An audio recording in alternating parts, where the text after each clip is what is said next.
This podcast is brought to you by Shift Management's Supervisory Leadership Certificate course, where online learning and live web coaching bring out the very best in frontline and middle managers. Move from operations to management thinking and develop the skills for leadership, reaching your company goals at the same time. Check out our Supervisory Leadership Certificate course on the shiftworkplace.com website today.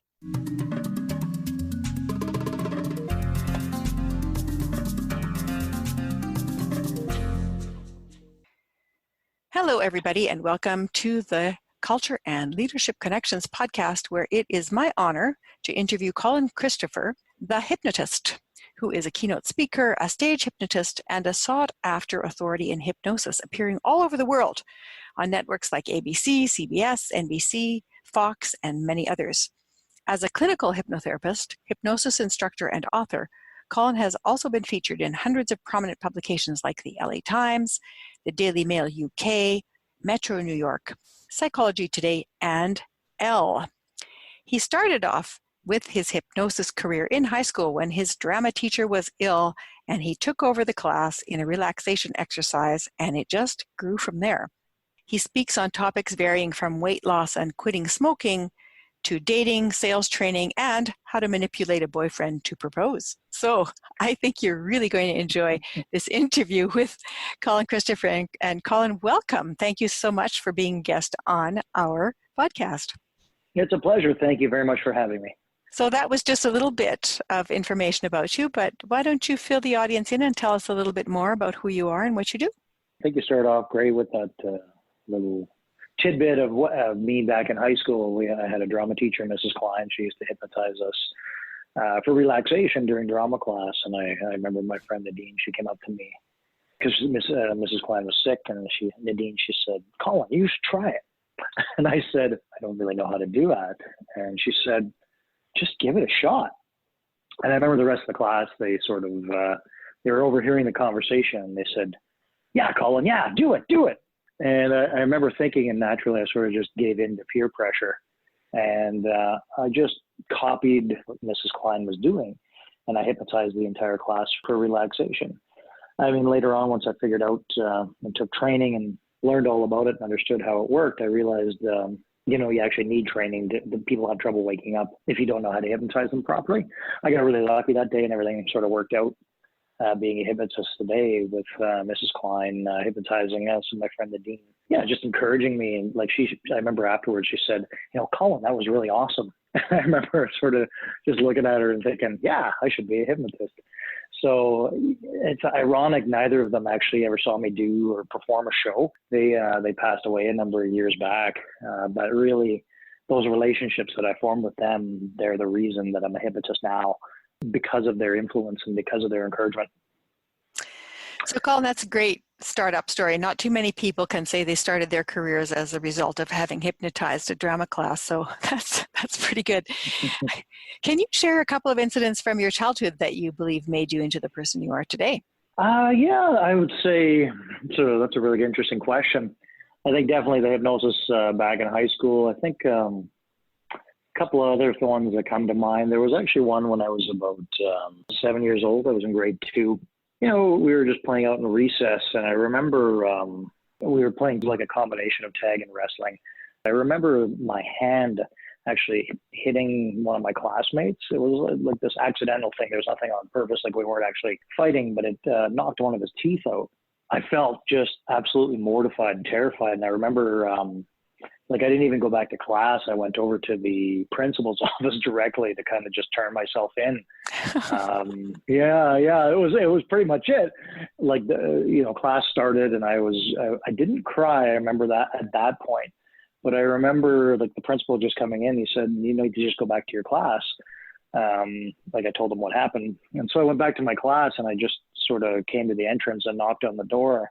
And I opened the door, and I remember my teacher, she just started yelling at me, absolutely screaming at me that I had knocked out a permanent tooth of my classmate. She did this in front of my entire class. There was, I don't remember, probably 28, 29 kids. I just remember, I was absolutely devastated. I thought I had just completely altered my friend's life. And there was no kindness, there was no forgiveness in my teacher's words. Like, she was just attacking, derogatory, and I was 7 years old in front of my peers and classmates. Later on, my mom, I remember she phoned the other student's mom, and they talked, and it actually ended up being a loose tooth that got knocked out. Like, I didn't really realize at that age that, you know, for the small tap that he actually took, he shouldn't have had like a real tooth wouldn't have got knocked out. So it was not a permanent tooth; it was a baby tooth. It wasn't. It was a baby tooth. It wasn't permanent. But the damage that my teacher did to me in front of my classmates was very real and very palpable. And I remember after that, like, I did not particularly social. This was probably, I think it was would have been March of the school year, and of course went all the way till June, and I really just became really antisocial. I didn't talk to my friends, because all my friends at that point in time, because the teacher had been so, I don't want to say abusive of me. Like, I don't remember it being abusive. I just remember her being so harsh that now all my friends sort of made fun of me as well. And so that really stuck to me in terms of my outgoingness, and it really stopped me from making new friendships. Because after that year, I actually moved to a different school, and it was really hard for me to sit down and talk to people after that, just because I had this overwhelming psychological experience at 7 years old of an authority figure just yelling at me and attacking me in front of kids my age. And so that really stayed with me, I would say, probably well beyond university. It wasn't until I later on moved on, started doing events on cruise ships and shows on cruise ships, where I remember the cruise director, was my first day I got on the ship, and he said, so part of why you're here is to socialize with guests. And I remember looking at him and I said, that wasn't part of the agreement. Like, I wasn't told that as part of it, like, because I was really antisocial at that point. And he said, well, if you don't actually go and socialize with guests and talk to them and be a part of the crew, then you're going to have to go home. And so I realized I needed to sink or swim at that point. And that's when I started thinking, okay, who can I talk to right now with the least amount of risk? So because in my head, I was thinking back to when I was like 7 years old, and I would just get yelled at if I did it wrong. And so I started targeting, not targeting, but I started looking for seniors in wheelchairs on the ships, because I was like the oldest people that looked like they could not catch me if I screwed it up. So I sort of walked up to them and I'd start talking to them, and I'd ask them about the weather and their kids and like all those standard little small talk things, sports stuff, where they grew up, where they were going on vacation, all that stuff. And I slowly began to realize that they weren't going to yell at me. In fact, people were appreciative of actually talking to me and spending time with me, and me spending time with them. And that's when I started realizing, well, there's probably better ways to start doing conversations than talking about weather and talking about grandkids. And I started developing my social skills and talking and understanding the dynamics of conversations.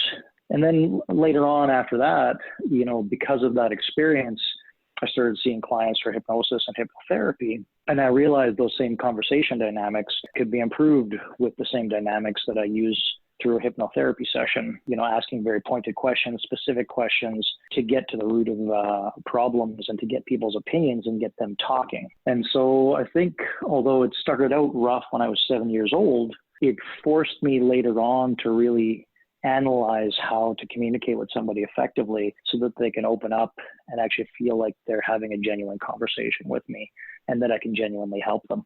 So that experience really was formative in so many different ways. I mean, it was damaging, but you were able to use it as a way to see that you didn't want other people to feel that way or to be treated that way. And true, but it did take me 20 years. It did, but you were able to do that because you wanted to keep the gig and you wanted to move forward with your profession. And so you realized you had to do that, and then it came out of that, right? Yeah. It's a really great story because it shows how much influence people have over children, and that, the things that we say can so much affect somebody's life trajectory. But at the same time, that we're not limited by it. Even if it's been devastating, we can still move past it. Yeah, I agree. Like, a lot of people find things that happen to them can be, although it can be limiting, there is the opportunity, if you're in the right frame of mind and you're in the right situation, to be able to move forward with your life and use it, turn it into an advantage. Yes, which you certainly did. That's a really great story. And also it's moving because it really does show how much people's feelings can be trapped, can trap them, right? Like, especially when you're really emotional, whether it's in that case, for me, it was a terrified emotion that I was in and experiencing at that point in time. It doesn't have to be a terrifying emotion that can keep you stuck somewhere. You can have a really happy moment that you can be stuck in. Well, it's a lot easier to be stuck in a happy moment than it is to be in a terrified moment. It's the strength of that emotion that shapes the life of the person experiencing it.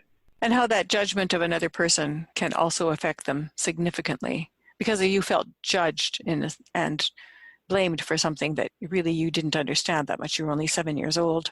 Turned out not to be such a big deal in the long run, but that judgment and that whole wave of blaming that was heaped on you in that moment. The woman was my teacher. There's a large authority given to that person. And in that case, in my opinion now, with all the experience in hindsight, it was an abuse of her authority. Yes. Even though I don't think it wasn't an intentional abuse. I think she was genuinely, she thought at the time that I had knocked out this kid's permanent tooth. And there was genuineness about it, but at the same time, it could have been definitely handled much differently. Mm-hmm. Yeah. In retrospect, if she had done something to try and make amends, what do you think that could have been that might have helped? It's a really good question. I've never actually thought about that. It's just, and nowadays with the way culture has progressed, I'd say over the last 30 years, that people think about making amends, but I never even received a sorry, or I apologize, or like, you know what, I was wrong, I made a mistake. There was none of that. It was just everything was downloaded on me as I was the perpetrator, though. It was like putting full adult responsibility onto a 7-year-old. Right. I think maybe just saying, sorry, I made a mistake would have been all it probably would have been helpful for me at that point in time. It would have alleviated a lot of that stuff. And a public apology, like she did it in front of everybody. Right. If she had done it in a room where nobody was there, it wouldn't have been as brutal and devastating to me. Exactly. The kids didn't understand either that there was a mistake on her part. No, and they just followed her lead in continuing the humiliation. So let's move on from that, although I was really interested by that particular one. So from the groups that you're born into, because everybody's born into a culture and a time and an age group. And as you were saying before, there might be, what might have been appropriate at the time for adults in the way that they spoke to children is not appropriate now, or at least in this culture. So there are groups that you're born into, and whether you're in the city or rural, all of that has to do with your sense of belonging to groups. So which groups would you say have most influenced your sense of culture and self right now? The first thought I have is, so my parents immigrated from Germany back in the 50s and 60s. And one of the things that was a result of Germans immigrating, I guess anywhere all over the world I've experienced it, at least I did when I was younger, because it was so close after World War II, there was a lot of animosity towards Germans. So when I was born, I obviously spoke German because that was the language that they spoke in the house. And so I learned to speak German before I learned to speak English. And then, I don't know what age I was, probably 4 or 5, just hanging around other people or kids my age. I learned English and got really good at English. And actually my German is pretty bad now by comparison because I just don't practice it anymore. But there was a high degree of racism that I experienced, not to the extent, and I don't mean to diminish, because there's racism everywhere. And I've experienced this traveling all over the world, different races, different cultures, but the animosity and the racism I experienced, like being called a kraut, Nazi, and all those kinds of things. When I was born here in Canada in the mid 70s, I had nothing to do with the war, yet I experienced that. Probably trying to think when it would have stopped. It would have probably been early university, early in the 90s when that finally sort of stopped, and we're talking a number of years after World War II, so like 40 years later. And so I think I never felt like I was a true Canadian at that point in time. It wasn't until, after university and then actually traveling as a Canadian, working on cruise ships and performing all over the world, that suddenly realizing the perception of what Canadians are in the rest of the world and how accepted we are when we travel as Canadians elsewhere. And so it was this interesting switch between going from being ostracized as coming from Germany originally versus getting this acceptance when I left Canada and traveled all over the world. So I think it's a strange thing going from a sort of rejection to acceptance because of just the culture that you're born into versus being rejected or accepted because of your own personality or the person that you are. Right. Is more prejudice against country of origin, because racism is really about skin color prejudice, but country of origin Yes. prejudice for sure you experienced. And it's interesting that you would say that, because I also experienced that. So my father immigrated from Germany. My mother was from another country. But that whole sense that all the time that I was growing up, all the way through into high school, the same thing happened. People would call me Nazi and say, your mother wears army boots and you kill Jews and things like that all the time. So I can certainly identify with that feeling, of having been ostracized as a result of your ethnic background, your country, your parents' country of origin, because I was also born in Canada. It's the same thing. I think you're right. There's that distinction, the prejudice versus the racism. You're right, because that's, I didn't define that correctly when I first started, but yeah, I think there was the prejudice that I experienced versus the racism a person of color experiences. And I want to make that distinction because they are very different. Yeah, you might experience racism if you say move to China or or Zimbabwe when you would be in the minority. But it's interesting that it's all different degrees of discrimination at any rate. And whenever anybody experiences discrimination, it makes them more sensitive to the kind of discrimination that other people would experience. Either they pretend that they're all powerful and they bully others, or it makes them more sensitive to the fact that other people might not feel like they belong. And it sounds to me from just the little bit that you've shared so far, you're quite sensitive to that. And that would help you to tune into the kinds of things that when, if you're doing hypnotherapy, the kinds of things that could be holding people back, you would notice those kinds of hesitancies that could be a result of past trauma. One of the ways I help people with hypnotherapy is actually getting rid of fears and phobias and self-confidence issues. And they sort of go hand in hand, where you have to identify what the triggering factors are, whether it's like for a lot of women, it's like there's sexual harassment or sexual assault, depending on the person and what they've experienced, which can keep them from performing better in the workplace. Or sometimes it goes the other direction, where it motivates them to be more of a performer, but at the same time, something else in their life suffers because they're just delving into work and not having that broader connection with the rest of their, friends, family, and the rest of the things that balance life out. So it is really person dependent, but being able to see, I guess, probably the emotion that a person's experiencing. Like, we can all define an emotion and sort of describe it, but the way we feel it is very different, because there's also the experience that triggers that emotion, and all our experiences are different.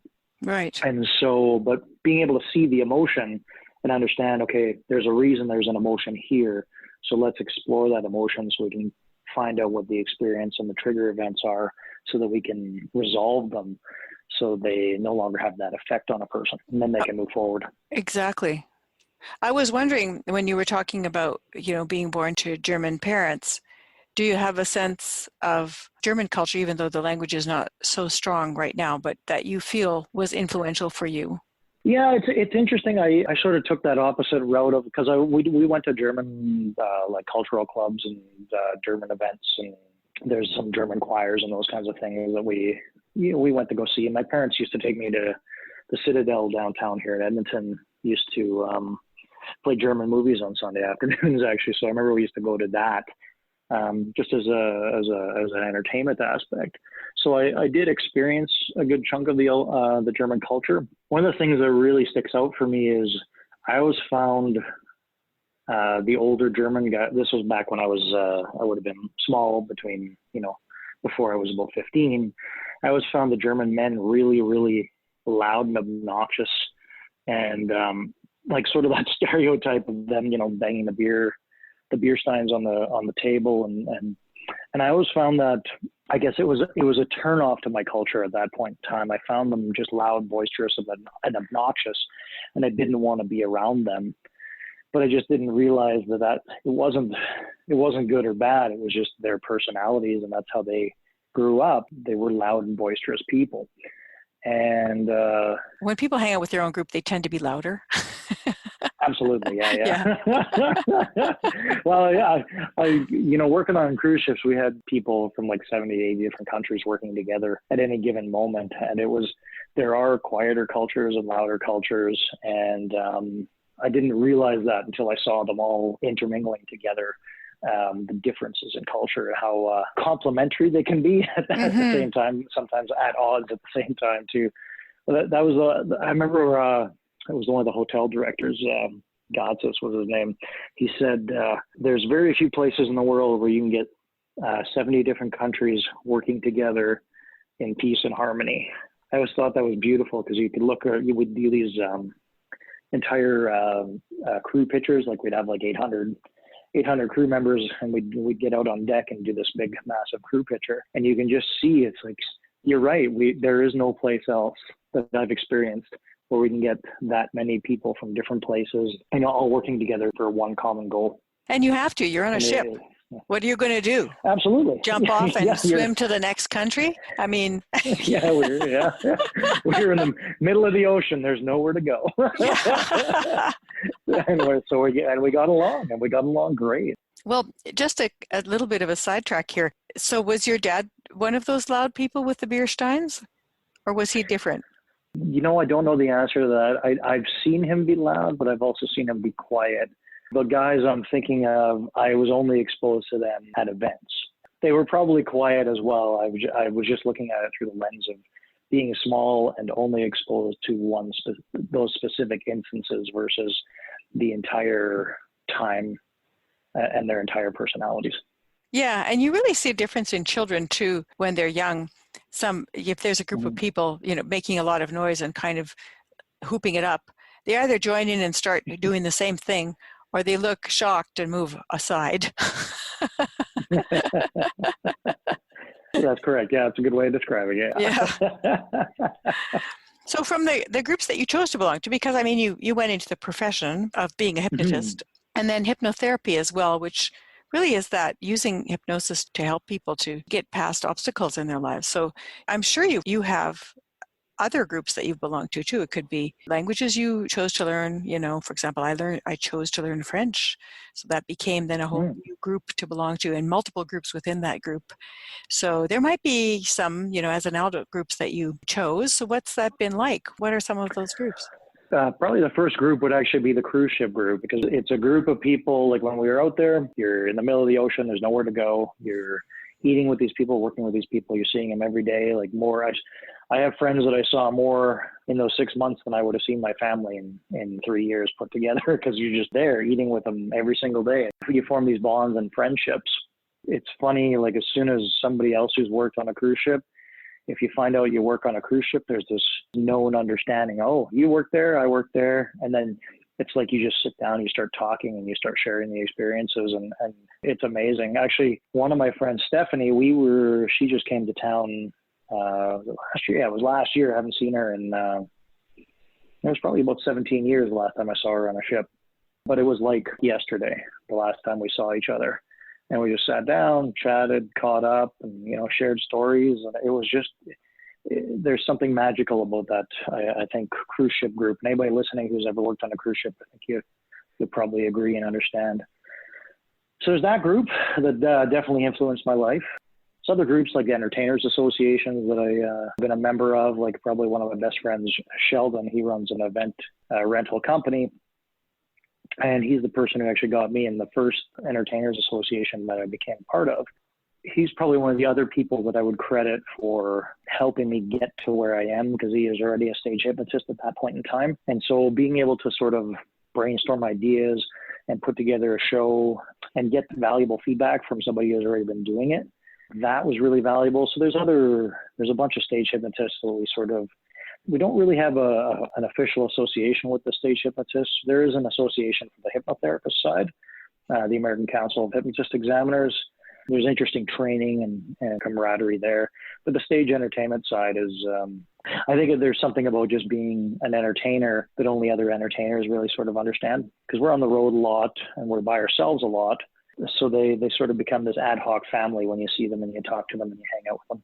Mm-hmm. That's true. Have experienced that as well. People don't know. They think that when you're entertaining, it's this glamorous life, but it's pretty lonely most of the time. It is, because you're traveling by yourself or with your sound guy or production team, depending on how big the show is and what you're doing. And there's a lot of airplane rides. There's a lot of sitting in the car, driving around.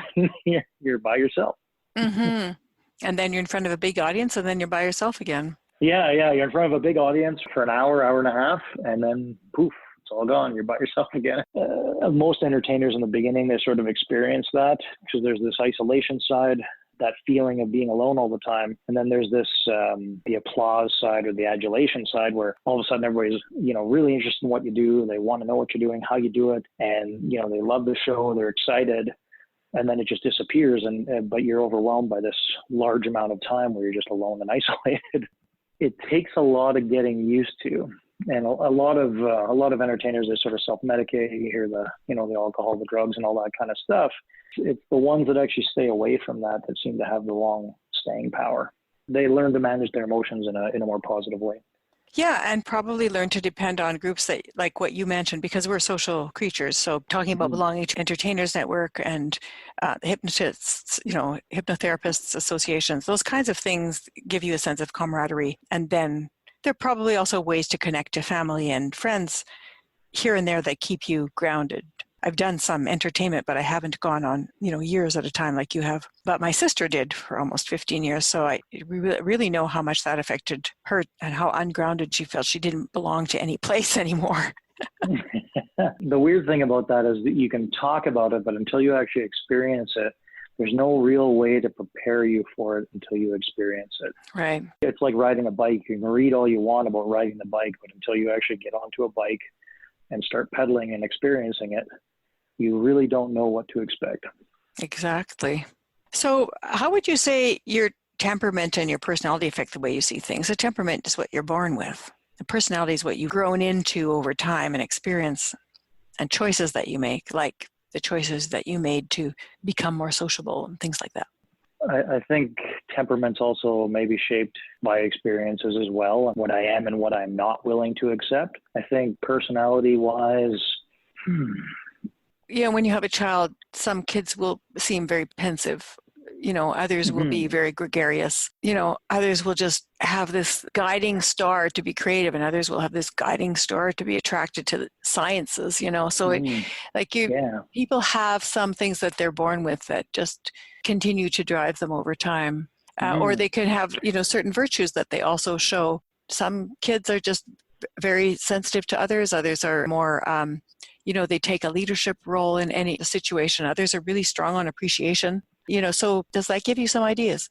I would almost say my personality over the years has been somewhat of a roller coaster. From going from a temperament, I think most of the people who knew me when I was little, they said I was quiet. And that's pretty accurate. And even now, although I talk a lot and I get up on stage for a living and do those kinds of things, I actually do enjoy a large period of time where I like to sit and I like to think and I don't like to speak. I want to be quiet and calm and let my brain focus.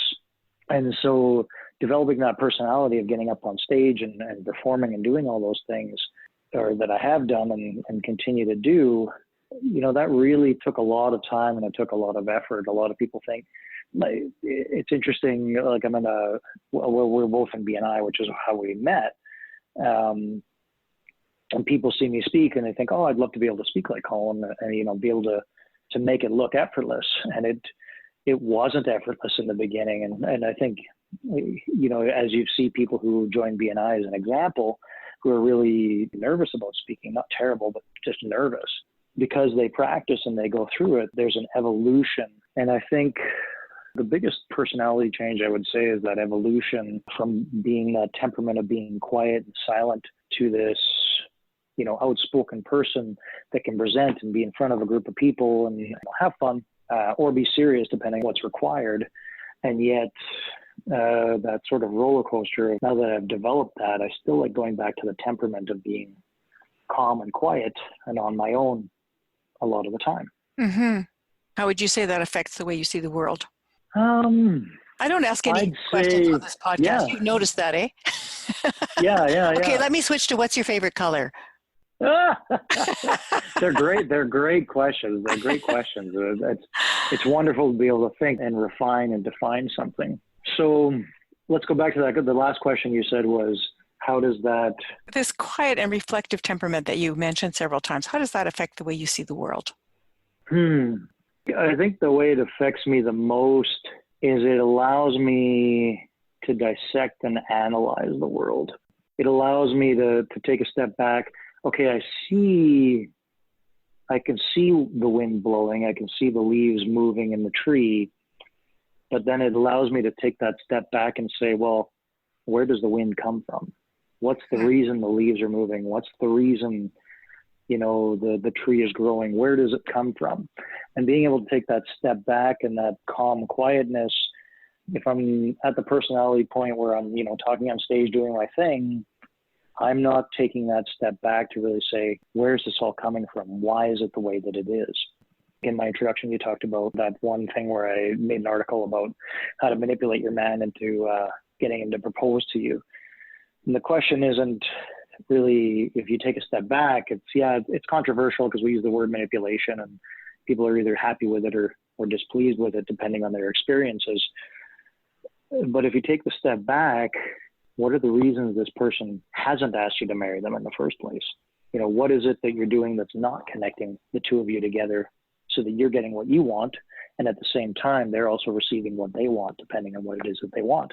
Are you an actual match? Instead of the fluffy thing of, hey, let's just leave a magazine out on the table with, trying to remember the name of the magazine, like Wedding Bells, I think it's called.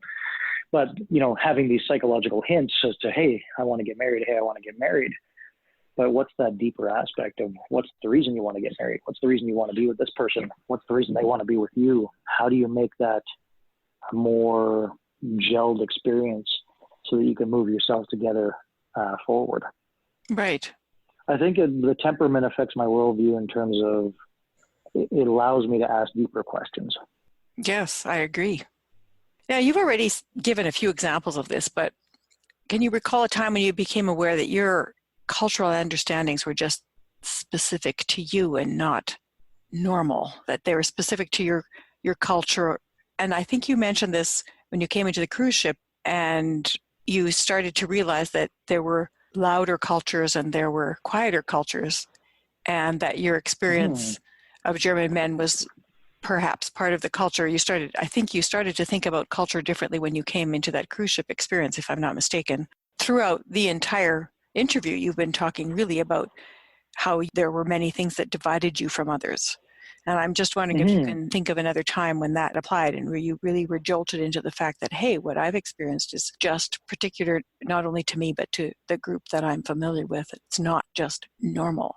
It's cultural. One of the things that culturally grew up, we always wanted to be honest. We always told the truth. I don't know if that was cultural or if that was Canadian, but that's sort of, I was brought up. I was to be honest.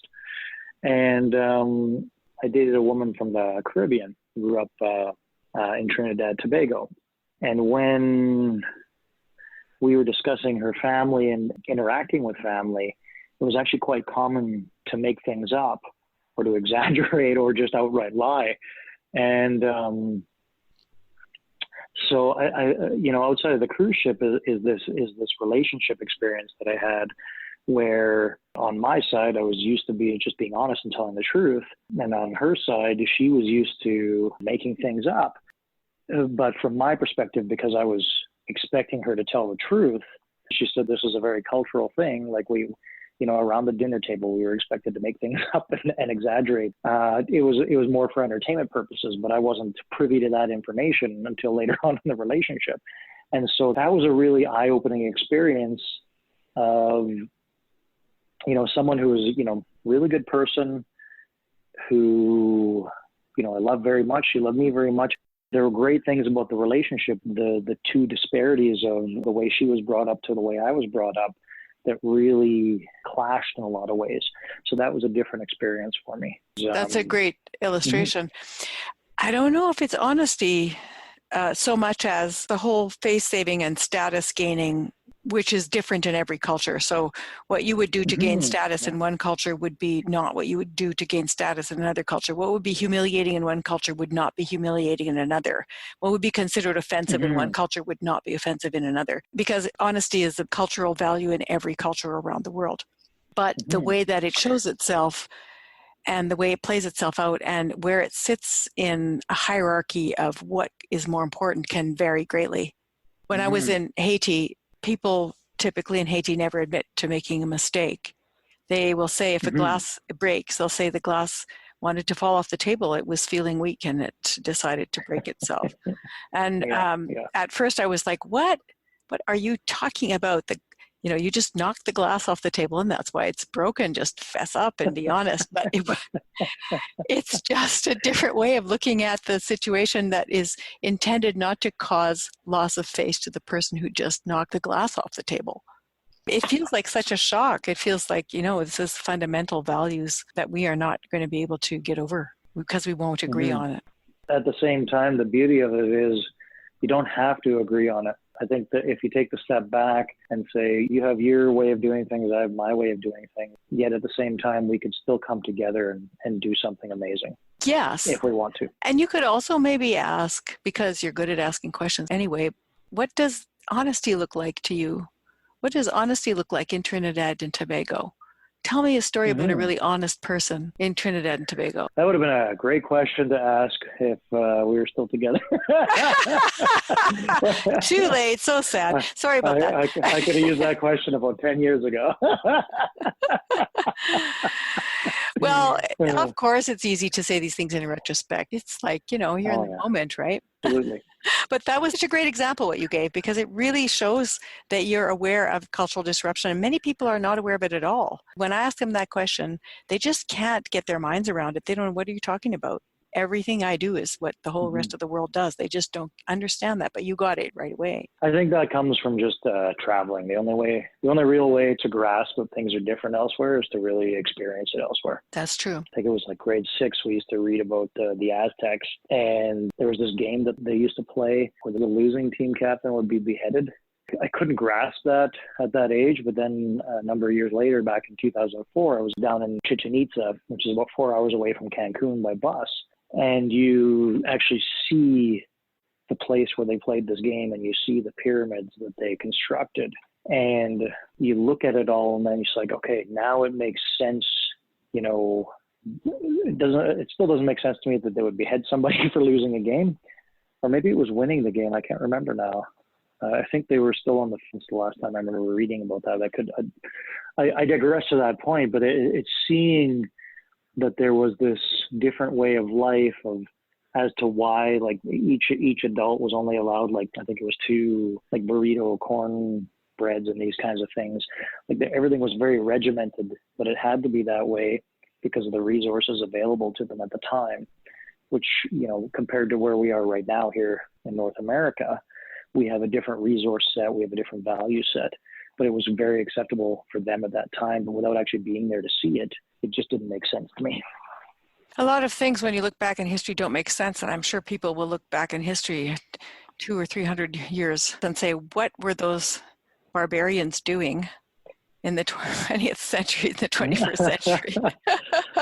We don't even have to go that far because we've had such a technological shift over the last 40, 50 years. And you've got Gen Zers who grew up on tablets and internet and computers, and you go back to the Gen Xers, we were just starting on computers, and go back to baby boomers that didn't have computers. 15 years ago, we didn't have a phone and a camera and a video recorder and everything else, or all those other devices in our pocket, and now we have it. And so there's already a large disconnect you see socially.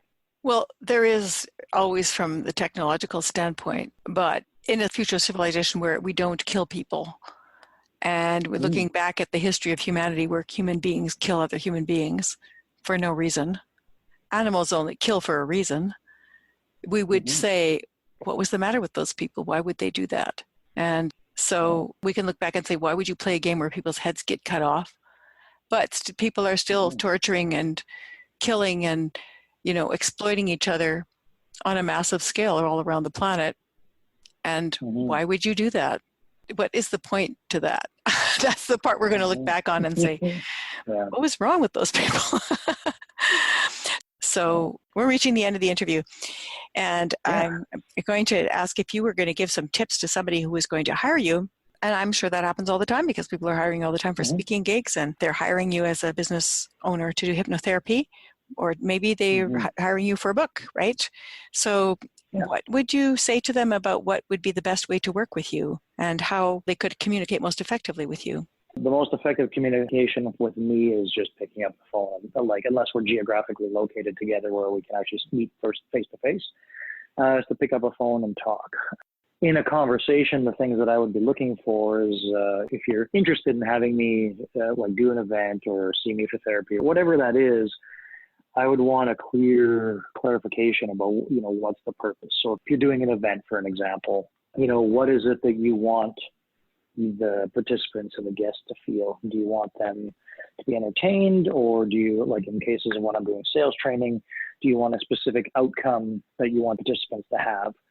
And so once you understand what that outcome is, then I can actually say, this is how I can fit, or maybe I'm not the right fit and somebody else that I know is a better fit, depending on what the outcome is. A lot of people just say, well, I want to do something, but I don't know what. And what I do is very specific. Like on the entertainment side, Christmas party is a really good example. It's pretty easy to say, I want a Christmas party. I just want to have some fun with my group. But on a sales side, you're looking at a team, people that have self-confidence issues, or they have overconfidence issues, or they need a new methodology to sit down and communicate with people. I always find this one interesting is the MLMs. I mean, everybody, maybe it's just because of my industry, because I'm up on stage and I can talk, I get approached by MLMs there's probably 4 or 5 a day of MLMs trying to contact me, people trying to recruit me. And the challenge with those folks is they've been told by their upline that they just need to keep on talking to people, and eventually people will sign up, and eventually they'll be successful and they'll make this business. And what those people haven't told them, and it's probably because they don't understand that they got lucky and they developed those skills, is they haven't figured out how to develop a relationship to a point that the person likes them. And then once they like them, then the next step in liking somebody is becoming friends and having comfort, safety, and trust around them. And so the idea, if you want to work with me, is how do we build comfort, safety, and trust within the people that are participating in whatever service that I'm providing? How do we do that so it's effective and it makes the person who's hiring me look good, feel good, and get exactly what they're paying for? That is a great answer, a really great answer. If people thought about answering that way all the time, they would come up with really good results. This is why I like to have the phone conversation, because then I can ask the questions and guide them to that very quickly and very easily. It's, you can try that on an email, but that would take, 50 emails back and forth. And even then, the trust may be missing. It is, because there's no conversation. There's no real, it's like a text message. And I do find it interesting that we were just having this discussion in an entertainers group the other day about millennials, how they like to text and email. They don't like to actually have conversations. And we actually came to the conclusion, it's not that they don't like having conversations.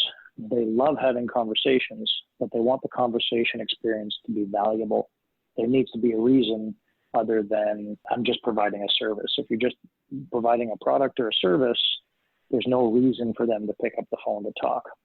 There's no reason to have a connection, because they really want the experience. And just as a little side before we go to the last question, and that is, you mentioned BNI, which is the Business Network International, and which I recently joined. It's a great networking organization to help businesses provide mutual benefit to each other. But I'm wondering if you might like to say something about your experience with BNI and what that's done for your business. Yeah, sure. So I've been in BNI just over 2 years now. It's a fascinating thing because you meet every week at a breakfast or lunch meeting, depending on what it is. and you're sort of presenting. You get 30, depending on the size of the group, between 30 seconds and a minute to talk about your stuff, the types of referrals that you're looking for. But that's sort of the standard structure. The magic actually comes in BNI when you're actually going out. There are these mandatory one-to-ones, is what they call. So we sit down and actually learn about the other person in the room, and they learn about you. You learn about each other's businesses, but not just your businesses. You learn about what makes them tick. Similar to this podcast or the questions that you're asking, you get to really develop a relationship with these people that become your friends. And so I've made, great friends in the 2 years, and discovered a wonderful support network that I would not have had, I didn't have before that. I think the best way to describe it is, if you're like, we talked earlier about, like, as an entertainer, you're on the road, you're isolated all the time. And then suddenly you've got this group of people that you're performing for, and then you're back to being isolated. That the structure of BNI will take away that isolation. It gives you something to come back to, that touchstone to reset you and, get you focused on your business, but also getting you focused on creating, visibility, because you're there every week. And then that credibility aspect comes because they know you can rely on them, and they know that they can rely on you. And then that leads to the referrals and the profitability and the connections, and, sky's the limit. So it's an amazing organization. Mm-hmm. So is there anything else that you would like to say? No, I think that really covers it. Like, one of the common questions people ask me is, where can I see some of the TV stuff and the articles and those kinds of things? And I put a bit of a compilation together. I think you've got it. You'll probably put it in the show notes. But if anybody's interested in that kind of stuff, then you just go check out the website and watch some of the TV interviews. Everybody's really excited about seeing those kinds of things. And it's called Colin on TV? Yeah, COLIN on TV.com. Perfect. Yeah. We'll put all the links that you provided into the show notes so that people can get in touch with you. And I'm looking forward to seeing a performance. That I think it would be pretty cool. Absolutely. I'll keep you posted. Yeah, do that. And I also think it would be very interesting to hear how you do coaching. Or would you be considered a therapist rather than a coach? A better way to describe me on that side, like, I am a clinical hypnotherapist. And I see clients for the standard quitting smoking, helping fears and phobias, all those kinds of things. And that's great. But on the sales side, it's a training thing that I do. So it's almost like, if you think about basketball, most people, like in school, when they learn to play basketball, before they picked up the ball, they had to actually learn how to walk. And then from walking, they would grab a ball and they'd start dribbling. And then they had to learn how to walk and dribble at the same time. And all of that happened long before you started shooting. And then you'd add layups and free throws and all that. And then you'd learn all these techniques, and you'd practice all these drills so that you could become competent within the game. And so, that entire process that we talked about, where, like, if you're trying to sell something, and like in the MLM scenario, it's like, hey, just come and sign up and do this and you'll achieve that.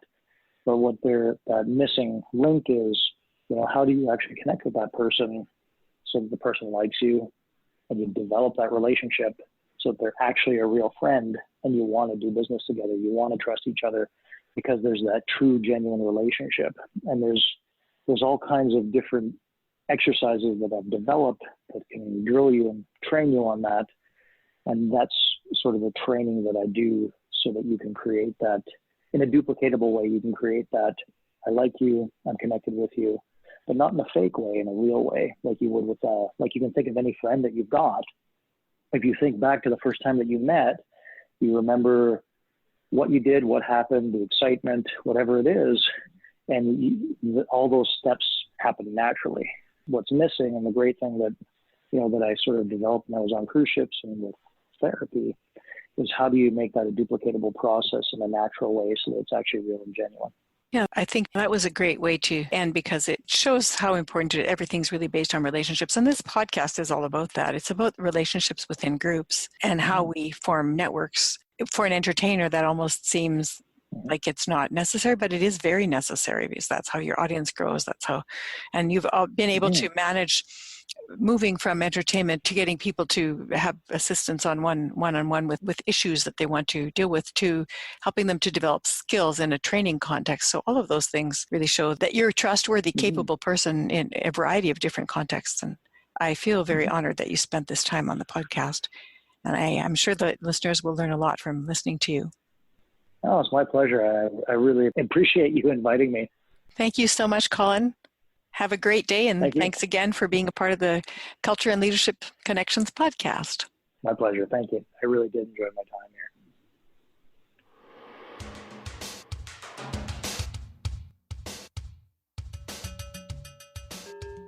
Colin Christopher has a most unique specialization, that of being able to use hypnosis for both entertainment and healing. The way he discovered his ability to use hypnosis and his subsequent rise to fame in the industry make a fascinating story. Colin is not shy about explaining his own struggles and how he learned from them. He contributes significantly to his industry and serves the business community through Business Network International and through a second business as a high-level event planner. Colin's life story certainly touched me deeply during our interview, and I'm certain it will be of benefit to all our podcast listeners to hear it. Thank you for listening, and may Culture and Leadership Connections continue to guide and inspire your world. By the way, I would love it if you could share this episode with a friend. We always have podcast listener growth goals, and you can be part of our next milestone. Newsflash! Have you downloaded our Future of Work set of 3 articles? Reading them provides you with the cutting-edge insights you need to develop a new career, transition into a different industry, position yourself for a new job, or start a business in ways that are aligned with the trends and disruptions of work in the world today. Make sure you are positioned to both survive and thrive. Download our Future of Work white paper article set here. It is shiftworkplace.co/Future of Work white paper. That is shiftworkplace.co/Future of Work white paper, and get started on the news you need today to stay current.